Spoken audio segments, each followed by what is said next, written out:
जय जिनेन्द्र तज्जयति परं ज्योतिः समं समस्तैरनन्त पर्यायै दर्पणतलैव सकला प्रतिफलति पदार्थमालिका यत्र। पंच परमेष्ठी भगवान की जय। 5 पापों में अंतिम पाप परिग्रह पाप का वर्णन चल रहा है। पिछले श्लोकों में हमने समझा मूर्छा परिग्रह, जहाँ पर ममत्व परिणाम है वहाँ पर परिग्रह है।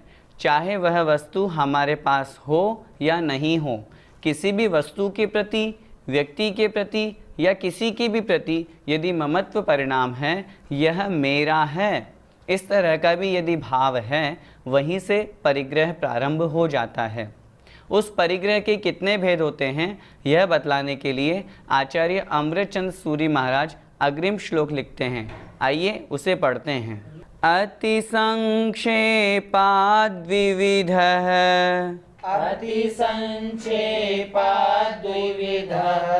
सभवेदाभ्यन्तरश्च बाह्यश्च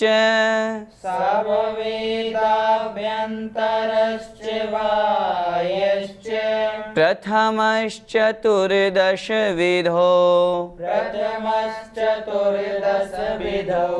भवति द्विविधो द्वितीयस्तु भवति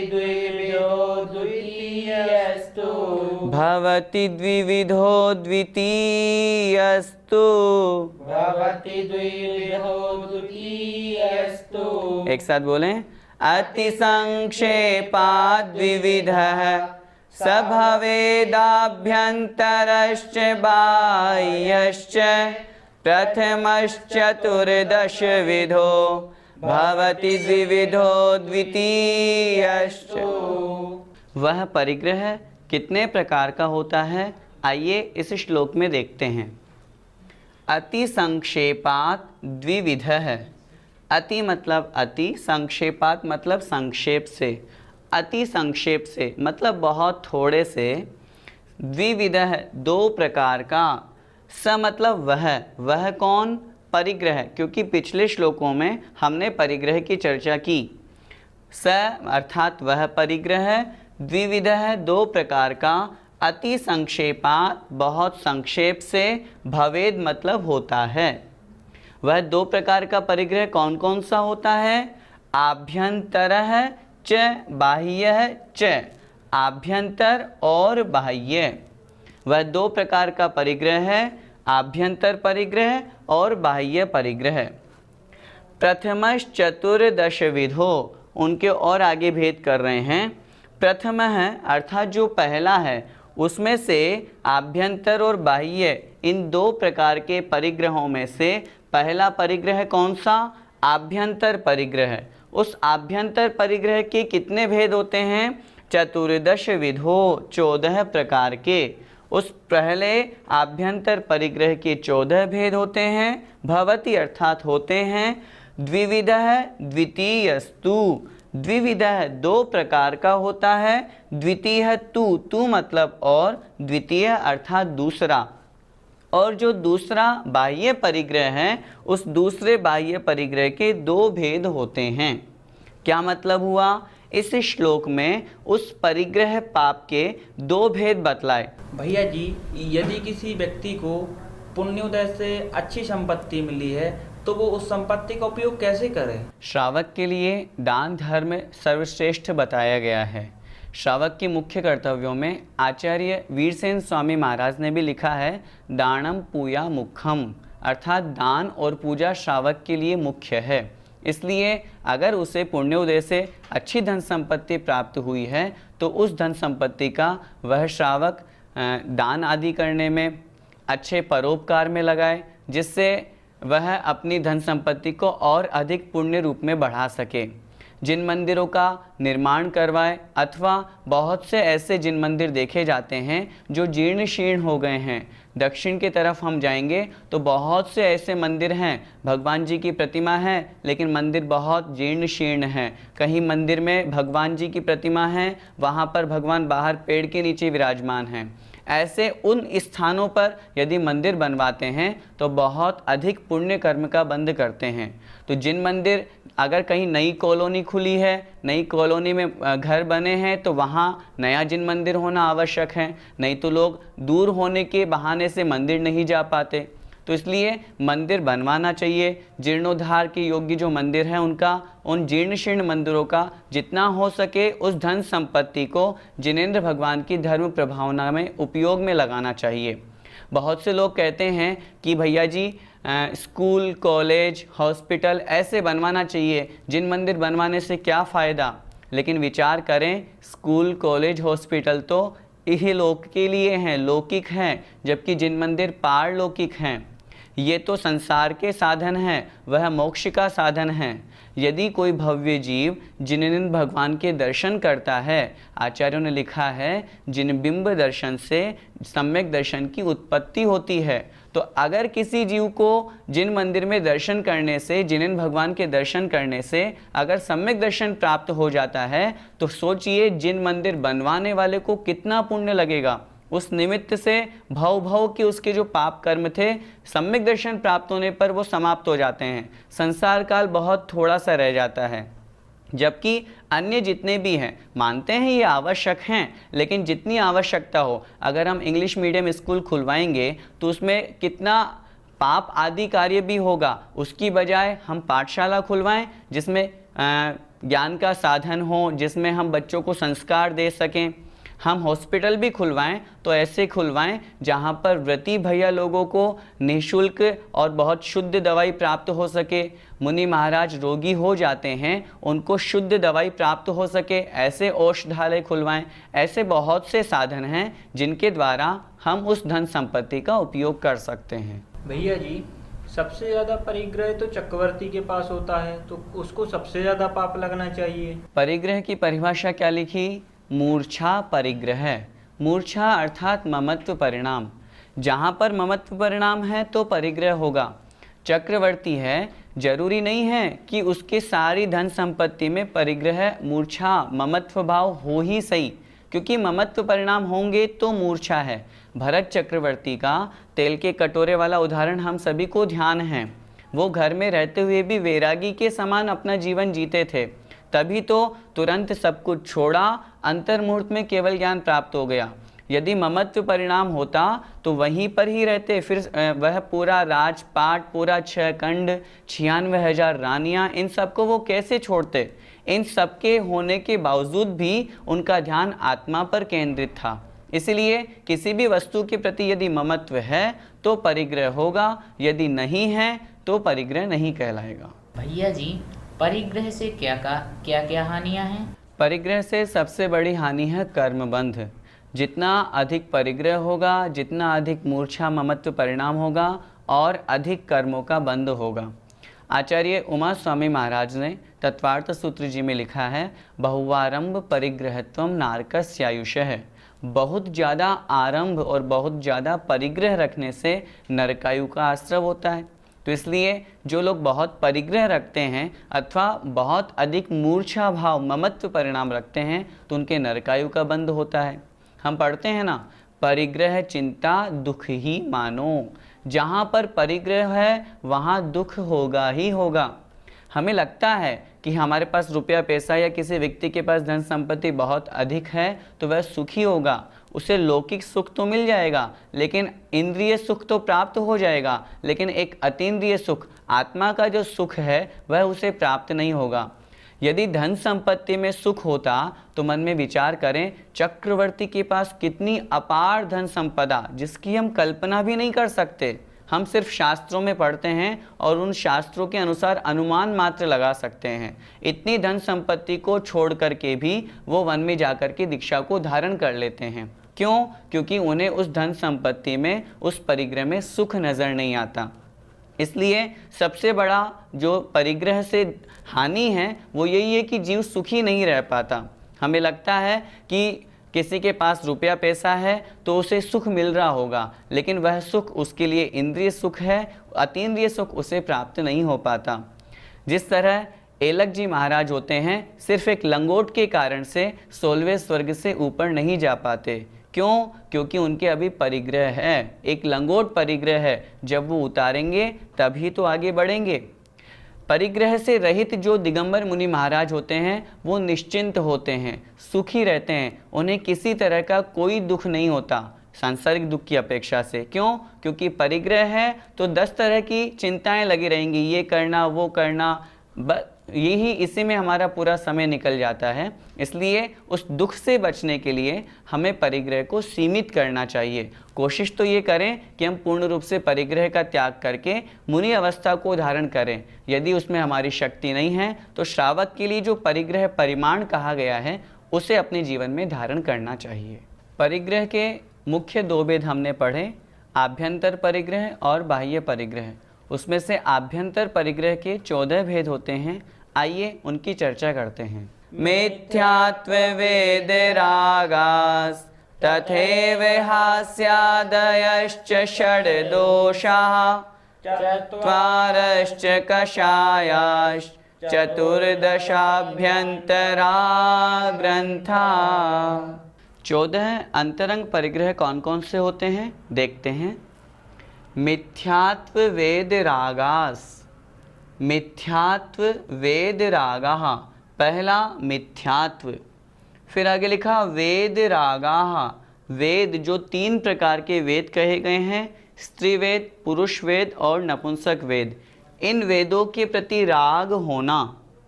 4 हो गए, पहला मिथ्यात्व और 3 वेद।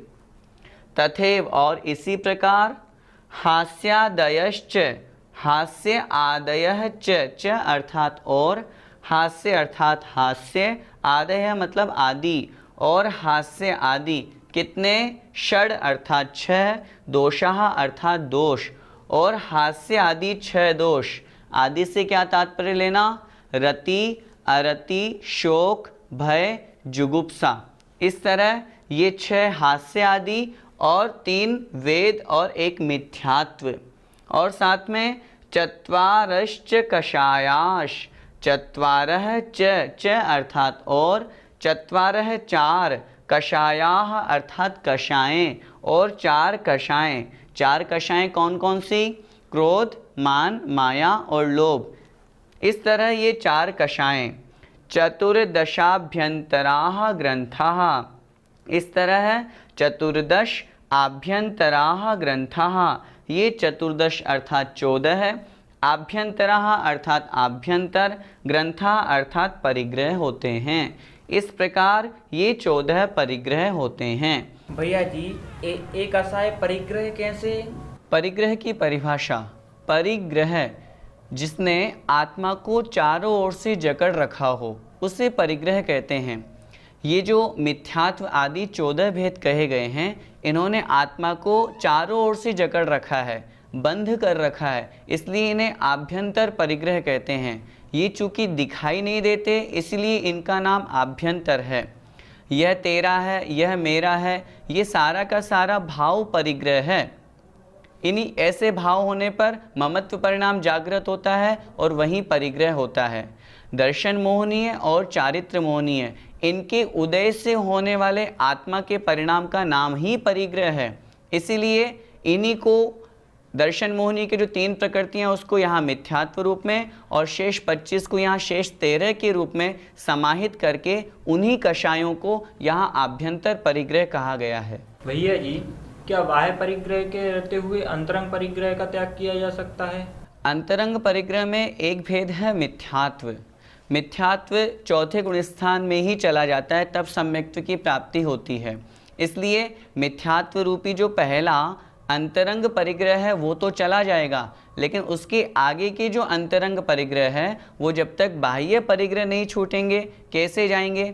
बहिरंग में हम वस्त्र धारण किए हुए हैं और हम ये सोचें कि हम निर्वस्त्र हैं, हम निष्परिग्रही हैं, कैसे हो सकता है। इसलिए मिथ्यात्व के अलावा शेष जो अंतरंग परिग्रह हैं वो बाह्य परिग्रह के छूटने पर ही छूटेंगे, उसके अलावा नहीं। आगे हम बाह्य परिग्रह की चर्चा करेंगे तब और अधिक अच्छे से समझेंगे। भैया जी, हमें अंतरंग परिग्रह से बचने के लिए क्या करना चाहिए? अंतरंग परिग्रह में सबसे पहला है मिथ्यात्व। हमें मिथ्यात्व से बचने के लिए सबसे पहले जो गृहीत मिथ्यात्व है उसे दूर करना चाहिए। कुगुरु, कुदेव और कुशास्त्र को जो हमने ग्रहण किया है अथवा उनकी मान्यता यदि बनाए हुए हैं, सच्चे देव शास्त्र गुरु के अलावा जो सही नहीं है उसकी यदि हम पूजा अर्चना करते हैं, स्तुति वंदना करते हैं, उनकी मान्यता रखते हैं तो वह मिथ्यात्व कहलाता है। उस मिथ्यात्व से बच करके सम्यक्त्व को प्राप्त करना चाहिए और जब सम्यक्त्व को धारण कर लें उसके पश्चात फिर व्रतों को धारण करना चाहिए। व्रतों को धारण करने से कषायें कम होंगी और फिर और धीरे धीरे पहले एक देश व्रत को, अणुव्रतों को धारण करें, पंचम गुण स्थान को प्राप्त हो, फिर महाव्रतों को धारण करें, फिर छठवें सातवें गुण स्थान को प्राप्त हो। इस तरह व्रतों को धारण करने से उसकी स्थिति आगे आगे बढ़ती जाएगी, जिससे उसका अंतरंग परिग्रह रूप जो कषायें हैं वो कम कम होती जाएंगी। वैसे तो अंतरंग परिग्रह की अपेक्षा चर्चा करें तो लोभ 10वें गुण स्थान तक हैं, तो 10वें गुण स्थानवर्ती मुनि महाराज भी पूर्ण रूप से अंतरंग परिग्रह के त्यागी नहीं है। 10वें गुण स्थान के अंत में अंतरंग परिग्रह पूरा समाप्त होगा, लेकिन फिर भी बहिरंग से उन्होंने परिग्रह का त्याग किया है। इस अपेक्षा से हम उन मुनि महाराज को निष्परिग्रही दिगंबर कहते हैं। लेकिन अंतरंग परिग्रह से बचने के लिए हमें सबसे पहले सम्यक्त्व को धारण करने का प्रयास करना चाहिए और फिर व्रतों को धारण करना चाहिए, जिससे कषायें मंद हों, कम हों और हम अपने जीवन में व्रतों को धारण कर सकें। भैया जी, जो परिग्रह को अपना मानता है उसे क्या समझना चाहिए? आचार्य पूज्यपाद स्वामी महाराज ने ष्टोपदेश ग्रंथ में बहुत अच्छा श्लोक लिखा है। वपुर्ग्रहम धनम दारा पुत्रा मित्राणि शत्रवः सर्वथान्य स्वभावानि मूढ़ः स्वानि प्रपद्यते। वपुः अर्थात शरीर, ग्रहम अर्थात घर, दाराः अर्थात स्त्रियां अथवा पत्नियां, पुत्राः अर्थात पुत्र, मित्राणि अर्थात मित्र, शत्रवः अर्थात शत्रु। कहने का तात्पर्य सब, चाहे स्त्री हो, पुत्र हो, मकान, रुपया, पैसा, जमीन, जायदाद, इन सब को मूढ़ः स्वानि प्रपद्यते, जो कि कैसे स्वभाव वाली हैं, सर्वथा अन्य स्वभावानी। समझदार व्यक्ति, स्वाध्याय व्यक्ति इस बात को जानता है कि ये सब वस्तुएं मेरी नहीं हैं, लेकिन फिर भी यदि वो उन वस्तुओं को अपना मानता है तो मूढ़ है अर्थात मूर्ख है, मिथ्या दृष्टि है। उसकी धारणा में अभी वो शरीर को आत्मा मान रहा है, आत्मा को शरीर मान रहा है, स्त्री को अपना मान रहा है, इस घर को अपना मान रहा है। उसे निश्चय का चिंतन करना चाहिए, विचार करना चाहिए। व्यवहारने से तो पत्नी है, व्यवहारने से तो घर है, लेकिन निश्चय से न पत्नी मेरी न घर मेरा, अरे और क्या कहें, यह शरीर भी हमारा अपना नहीं है, सिर्फ हमारी तो एकमात्र आत्मा ही है। तो इसलिए यदि किसी व्यक्ति की ये धारणा होती है कि ये रुपया पैसा मेरा है, तो उस व्यक्ति को इस बात का भी ध्यान रखना चाहिए कि यदि वो व्यवहार दृष्टि से सोच रहा है तब तो ठीक, लेकिन निश्चय दृष्टि से अंतरंग में अपनी धारणा तो यही बनानी चाहिए कि मेरा तो इस संसार में कुछ भी नहीं है। कितनी अच्छी गाथा लिखी, अहमिको खलु शुद्धो दंसणाण मयो सदा रुवि नवि अत्थि मज्ज किंचिवी अन्नम परमाणु मित्तम पी। अहमिको खलु शुद्धो, मैं खलु निश्चय से, इक्को एक हूँ, शुद्धो शुद्ध हूँ। अहमिको खलु शुद्धो दंसणाण मयो, हमेशा मैं कैसा हूँ, दर्शन ज्ञानमय हूँ, सदा रूवी, सदा अरूपी हूँ। कितनी अच्छी लाइनें लिखी। नवि अत्थि मज्ज किंचिवी मेरा अन्नम परमाणु मित्तम्पि। अन्य परमाणु मात्र भी, बहुत सूक्ष्म वस्तु, परमाणु किसे कहा? ऐसी वस्तु, पुद्गल का ऐसा अविभागी प्रतिच्छेद जिसका दूसरा भाग नहीं किया जा सकता, जिसे हम और आप तो अपनी आंखों से देख भी नहीं सकते, ऐसा वह परमाणु भी मज्जनवी मेरा नहीं है। इस तरह का चिंतन करेंगे तो हमारे जीवन में उस परिग्रह के प्रति राग भाव कम होगा। तो इसलिए यदि कोई इसके विपरीत मानता है, उसे अपना मानता है, तो फिर आचार्यों ने उसे मूढ़ अर्थात मूर्ख, मिथ्या दृष्टि कहा है। भैया जी, बहुत से लोगों को देखा है जिनके पास धन संपत्ति होती वो तो सुखी रहते हैं, लेकिन अभी आपने ही तो बताया कि जिसके पास परिग्रह रहता वो दुखी रहता। कैसे स्पष्ट करें? ऐसा नहीं है, हमें दिखाई देता है, हमें ऐसा लगता है कि उसके पास ज़्यादा परिग्रह है, इतनी सारी ज़मीन जायदाद, इतना शानदार बंगला, उसके पास 50 गाड़ियाँ, सारी की सारी सब परिग्रह हमें दिखाई देता है। हमें लगता है कि वो जीव सुखी होगा, लेकिन वास्तव में उसके मन से पूछो कि वह जीव सुखी है या दुखी है। हमें दिख रहा है कि वह सुखी है, क्यों? क्योंकि हमने उसका सिर्फ बाह्य वस्तु देखी है, उसका मन नहीं देखा। जिनका करोड़ों का, अरबों का बिजनेस होता है, बड़ी बड़ी फैक्ट्रियाँ होती है, उन लोगों को रात में नींद नहीं आती, दुखी रहते हैं, नींद की गोलियां खा करके सोते हैं तो भी नींद नहीं आती। ऐसी धन संपत्ति किस काम की? हमें लगता है, बहिरंग से देखने में हमें लगेगा कि यार देखो कितनी धन संपत्ति है, यह जीव तो सुखी होगा, लेकिन वास्तव में यदि सुख परिग्रह में होता तो फिर मुनि महाराज जो सब कुछ छोड़ करके नग्न दिगंबर अवस्था को प्राप्त हुए हैं, फिर सबसे ज़्यादा दुखी उन्हें होना चाहिए। उनके पास तो कुछ भी नहीं है, जबकि उल्टा होता है। उन मुनि महाराज को, आपने कभी किन्हीं मुनि महाराज को दुखी होते हुए दिखा? कभी ऐसा उनका चेहरा मुरझाया हुआ कि उनको बहुत दुख हो रहा हो कि मेरे पास कुछ भी नहीं है? कभी नहीं देखा। आचार्य श्री को देखो, मुनिश्री को देखो, हमेशा मुस्कुराते रहते हैं, मुस्कुरा करके आशीर्वाद देते हैं। इसका मतलब यह है कि उनको उस निष्परिग्रहिता में, उस परिग्रह को त्याग करने में बड़ा आनंद मिला है। छोटे से उदाहरण से अपन समझें, जहाँ देवगति के देवों का वर्णन किया, वहाँ अधिकता की अपेक्षा से वर्णन किया तत्वार्थ सूत्र में। स्थिति प्रभाव सुखद्युतिलेशा विशुद्धि इंद्रियावधि विषयतोधिका, अर्थात वो ऊपर ऊपर के देव स्थिति, प्रभाव, सुख, द्युति और लेशा विशुद्धि और अवधि विशुद्धि की अपेक्षा से अधिक अधिक होते हैं। कहने का तात्पर्य ऊपर ऊपर जाएंगे तो सुख ज़्यादा होगा। जहाँ कमी की अपेक्षा से चर्चा करी, गति शरीर परिग्रहाभिमानतो हीनाः, अर्थात गति, गमनागमन, शरीर परिग्रह और अभिमान की अपेक्षा से वो देव कम होते हैं।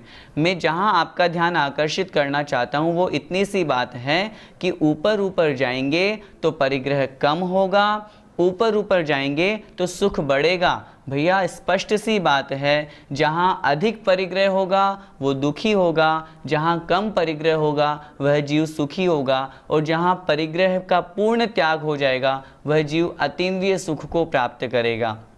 आप ट्रेन में यात्रा कर रहे हो, यदि आपके पास में 1 लाख रुपए कैश नगद हैं, मैं कह रहा हूँ आपको रात भर नींद नहीं आएगी, सोचते रहोगे, आप उसको तकिया बना करके अपनी गर्दन के नीचे रख लोगे, नींद नहीं आएगी, क्या पता कोई ले जाए तो। अरे धन संपत्ति है, सुख का कारण होना चाहिए, लेकिन वही धन संपत्ति नींद नहीं आने के कारण दुख का कारण बन रही है। इसलिए धन संपत्ति में, परिग्रह में सुख नहीं है, वास्तव में वह तो हमें दुखी ही बनाता है। कोशिश करें उस परिग्रह को हम सीमित करने का प्रयास करें। जय जिनेंद्र।